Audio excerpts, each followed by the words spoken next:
Ayan, okay. Ito na po, nasa vlog na po kayo. Tinatanong nila daw kanina kung kailan daw ako magbablog. Ayan, mga kasama natin dito sa mahabang parang Binangonan, Rizal. Ayan, mga kababayan natin, mga kapitbahay. At nag-swimming po sila dito. Ano mga pangalan niyo po, mga ate? Grace po. Si Grace, tsaka si Emily. Emily, Grace, tsaka... Joy po. Ha? Marijoy at mga chikiting nila. Ayan, picture. Ayan. Ayan, thank you po. At nagkape-kape sila dito. Ayan ang patunay. Masarap po ba yung mga kape? Sobra. Ayan ang maganda. Thank you po, thank you. Enjoy po ulit kayo. Ilan po kayo nagpunta? 18. Ayun, 18 no. Andun sila. Yung mga iba doon nagsiswimming doon. Ang iba ay nandun sa mga cottages. Ayun sila oh. Tanawin natin. Tentetet. Ayun yung mga bata. At nandito tayo sa may coffee shop natin. At ako ay pawis na pawis kasi kanina mainit no, medyo kumulimlim na ngayon. Ay, Sir Greg. Oo, ano ginagawa mo? Ay, Ayun, pupuntahan namin yung aircon, testingin namin ngayon. ay mga aircon sa mga aircon rooms no, sa mga hotel rooms natin. 3 na ang available rooms natin doon sa hotel. Yung Siam under renovation pa. Sige, salamat Sir Greg. Balitaan ko kayo. Oo, kung ganong kalamig, kung bumalik ka dito na nagyayelo na yung mukha mo, ibig sabihin malamig talaga. Ayan, ito yung mga tinanim natin mga halaman dito. Ayan, mga binhi ko yan sa bahay na galing sa mga puno doon sa San Martin Angono. Talisay po yan. At itong 5 ito ay mga bitoon. Mga binili ko yan sa Antipolo. Ang bitoon ay parang talisay din. Pamilya ng talisay pero mas nakikita sila sa mga dagat. At ang gaganda ng mga punong ito kung nakapunta na kayo sa mga malapit sa mga dagat, ang lalaki ng mga dahon nila oh. Di ba? Ang gaganda ng mga dahon. Tapos pag malaki yan, para silang parang mga mini trees na malalaki. Mini trees na malalaki. Ayan, so marami pa tayong itatanim dito. Ayan oh, kasi alam nyo itong Pumarada Resort, medyo nawalan ng tubig ito ng mahabang panahon, kaya hindi nadidiligan yung mga halaman, puwera na lang pag umuulan. Kaya medyo natuyo, no? Kung papansinin nyo yung mga lupa dito tuyo. Pero ngayon may tubig na ulit tayo, deep well, Manila water. And of course, puno na ulit yung swimming pool natin kung gusto nyo mag-swimming. So pumunta lang po kayo dito at pinagaganda natin ito ng husto. Pero sa palagay ko ngayon, kahit magpunta kayo sa current situation ngayon, sobrang mag-i-enjoy na kayo. Kagaya nila, ayan, mukhang nalunod yung isang lalaki doon pero nag-acting lang. Ayan, tapos maganda yung mga puno natin dito. Kita nyo, lalaki ng mga ugat. Ang mga puno naman na yan ay mga rubber trees. Pamilya sila ng mga ficus or mga balite. Pero yan, mga imported kasi yan. Kaya ang gaganda ng mga dahon nila, kakaiba. Ayan, yan ang gusto kong maging logo natin dito. Yung mga rubber trees. Tapos, yung mga yung mga roots nila pag bumaba, nagiging mga trunk na rin. Ayan, so meron dong isang puno doon sa dulo ng swimming pool na parang may M sa baba. Ayun, Manalo Resort ang gagawin nating logo. At dahil si Sir Ivan ay nasa Singapore ngayon, ang nagluluto para sa atin dito at gumagawa ng mga kape ay walang iba kundi si JM at saka si Prince. Ayan, alam niyo ba yung mga ginagawa niyo? Siyempre naman, no? Mahaba na ma-experience to. Ilang experience mo na sa mga kusina, Sir Prince? 3 months po. Tas yung 3 isa months, po, ang tagal. 6 months na. 3 months, tas 6 months. Ayan, assistant sila ni Sir Ivan. Ikaw, Sir JM, gano'ng katagal ka na nasa kusina? 1 year. Ayan, pero mga mga kanang kamay daw nung chef nila doon sa San Carlos, tama ba? Hidden Peak. Yun. Ayan ang nag-i-inspection kung meron naman daw sila mga hairnet. May hairnet nga ba? Meron. Ayan, stricto yan si Madam Snooki. Very strict yan. Kasi HRM yan harm. Sir Jukes, kumusta na yung signage natin sa labas? On the way na po. Wala pa? Hindi pa nakalagay? Meron na nakabit. Ay, may nakakabit na daw. Manalo Resort. Signage, meron na tayo dun sa labas. Ayan gaganda niyan. Pag nagtubuan na yan at naging mga puno. Tapos itong coffee shop natin, lalagyan pa natin ng mga tables and chairs. Hanggang dito at magkakaroon tayo dyan ng sangyupan. Ewan ko ano mga plano ng ating FNB dito. And dito ating souvenir shop and other shops na pwede bumili ng mga products natin, and mga t-shirts, mga pasalubong.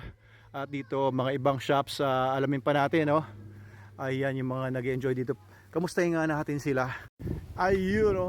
Eto mga boys ang mga nandito. Hello boys! Kamusta kayo? Mukhang nabubusog na kayo dito ah. Anong pagkain natin dyan? Wow, sarap spaghetti pababa at saka atay. It's atay. Mga tiga saan kayo? Tiga dyan lang? Ayos oh, thank you ah. Sana lagi na kayo dito ah. Tambay na kayo dito. Tiyahin ni Princess, ang ating receptionist. Ayan, salamat po ma'am sa inyong pagpunta dito. Kaya pala magkahawig kayo ni Princess. Magkadugo. Hindi po yung asawa namin. Asawa ninyo. Siguro magkahawig din kayo ng asawa ninyo. Ayan, okay. May basketball court tayo doon. Kung medyo nainip ka na, punta lang kayo doon. Pwede yun, libre doon. Ha? Ha? Kakalaro nyo doon. Ayun, ayos. Tapos meron tayong overlooking doon. Pwede kayo pumanik doon. Iilawan ko na yun para may magka-camping daw dyan bukas ng gabi. Kung si mag-camping-camping. Okay, thank you po. Oo, kung nabulunan kayo, punta lang kayo din. May kape po doon. Mainit. Pero makulimlim naman ngayon ang panahon. Ayan o, nagbabadyang aambon. O, cool na cool ang weather dito. Mukhang hindi pa naman talaga summer. Balita ko ay hindi pa tapos ang school ng mga bata. Kaya yung mga iba hinihintay nila matapos ang school para magpuntahan dito. Marami nang nagpa-reserve. Ayun, dito sa reception area natin, ano yan, mga binibenta? O, pangrenta ng mga salbabida. Ayan. Oo, gusto ko to, mga salbabidong cute to. Magkano benta nyo dito? Oo, ito. Itong gulong, 250. Yan, murang-mura, salbabida. Eh, yung mga ganito. Ganito, 150. 120, 150. O, meron din kayong salba kontrabida? O, puro salbabida lang? Gusto ko. Ito, salba kontrabida. Ayun, oh. Jepoy. Ayan, may mga goggles din. Meron din ako mga goggles dyan na mga pang matanda na pwede rin ibenta dyan. Ilalagay ko dyan. Ayan, pwede rin kayo bumili niyan. Hanapin nyo lang ito si Miss Julie. At ang bago natin dito si Miss Rangeline po. ano? Rangeline po. Rangeline. Ayan, o, diba? O, sampa kayo.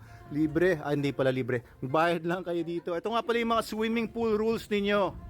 Ayan, pag mag-swimming kayo dito, bawal ang nakahubad, bawal ang hindi naka-proper swimwear. Ayan, at sumunod lang kayo sa mga patakaran. Ayan, may mga nagtatanong kung pwede pet sa pool. Hindi pwede, pero magkakaroon tayo ng pet pool soon, no? Kapag nagkaroon na ako ng pera. At bawal umihi. Ang pinaka-importante, huwag kayong ihi sa swimming pool. Meron namang labas ng swimming pool. Lumabas lang kayo ng swimming pool, umihi kayo doon, walang problema. At dito, tignan natin ang ginagawa ng ating branding department. Nilagyan na nila ng signage. Ayan, at long last, after 6 days natin open, meron na tayong signage na now open. Ayan, at last Sir Juke, salamat sa iyong magandang design. Manalo Resort Hotel now open, oh. Ayan guys, so makikita nyo to sa harapan. Ayan, ay huwag nyo sasaktan yung puno ha. Nilagyan ng mga pako yung mga puno. Hindi ba masasaktan yung mga puno niyan? Maliliit lang. Eh paano yan pagka hinangin ng malakas? Okay, bubutasan pa yan para lusot ang hangin. Oh, sige, sige. Huwag saktan yung mga puno. Walang ginagawang masama sa inyo yung mga puno na yan. Pero ito, tingnan natin na magkakaroon na rin ng mga panambak dito kasi dito na ang parking areas natin. Doon nilagay yung mga panambak kahapon at saka may panambak na dito. Ayan. So, ayusin pa po natin lahat ito, guys. Pagagandahin natin ang pagagandahin ng lugar natin dito sa Mahabang Parang, Binangonan, Rizal. Ayan, balita. Manalo Cafe. Ayan, open na rin tayo. Ayan, follow lang po kayo sa Facebook page natin, Manalo Resort Hotel at saka yung Manalo Cafe. Hello! Ayan, maraming mga nagdadaan dito dumadaan dito papunta sa Pritil ng Binangonan sa baba mula sa highway.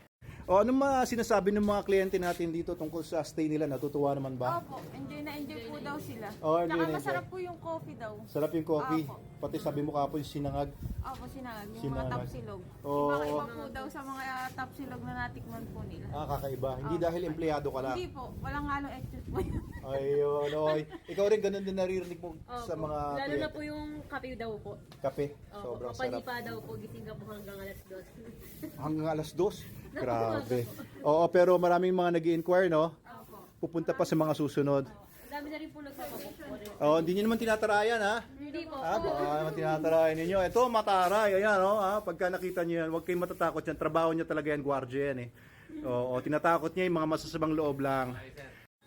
Punta na kayo, Manalo Resort Hotel. Bilisan niyo na. Lumabas na kayo ng bahay. Tara na, manak po na tayo, sir.